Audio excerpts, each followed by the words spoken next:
Okay, so to warm up the wax, I'm just putting it in the palm of my hand and letting the heat of my hand begin to soften the edges. And at that point, you can begin to push off some of that wax.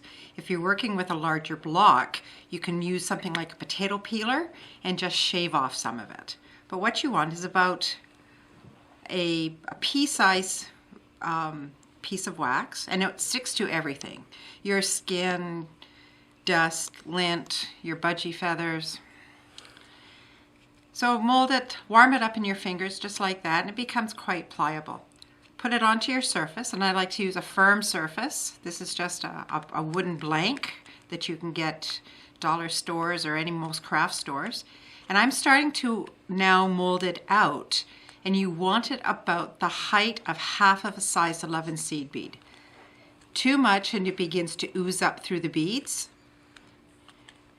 and not enough, it's not going to stick that well. So you just work it around with your thumb, and it's going to feel sticky, and that's normal. So I would continue doing that. I've got some already here that I've applied.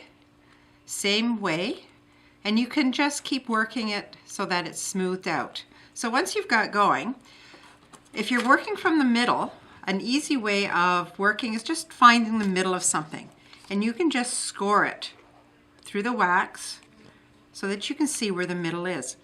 And I'm just going through the widest part of the circle. And I can see just by looking as a guide where things are. So when you work with Huichol, what I normally do is just touch the end of it so it's a little sticky.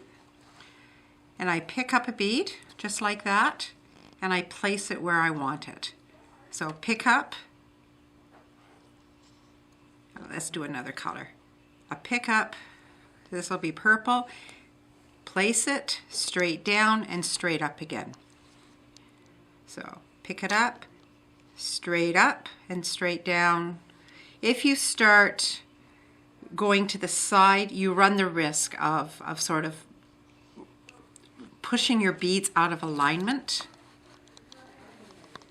And what I'm doing right now is creating a little hexagon flower.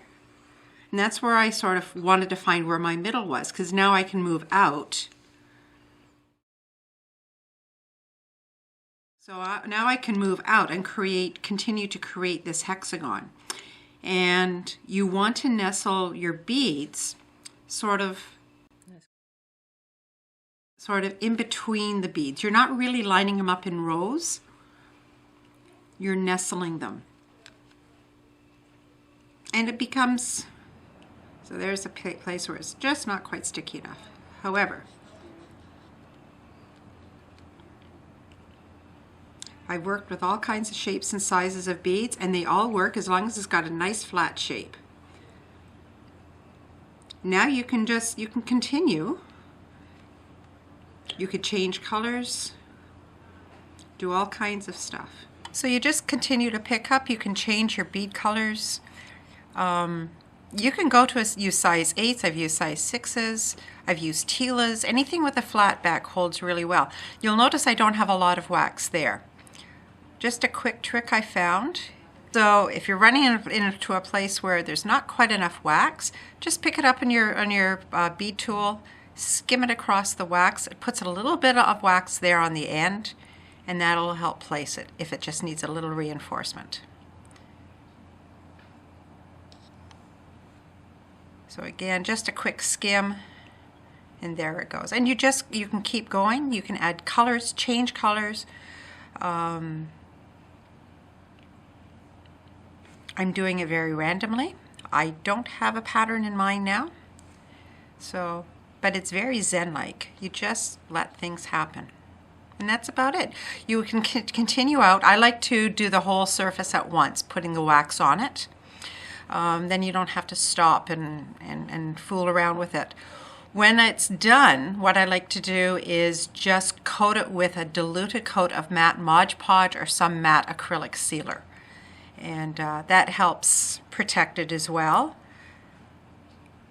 I don't believe the Huichols would have done that as part of the art, But if you're going to make it something that you're going to wear daily, like a pendant, then you want a little bit of extra support there.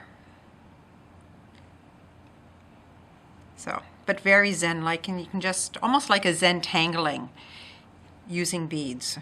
You can see where a spiral is starting to take shape there.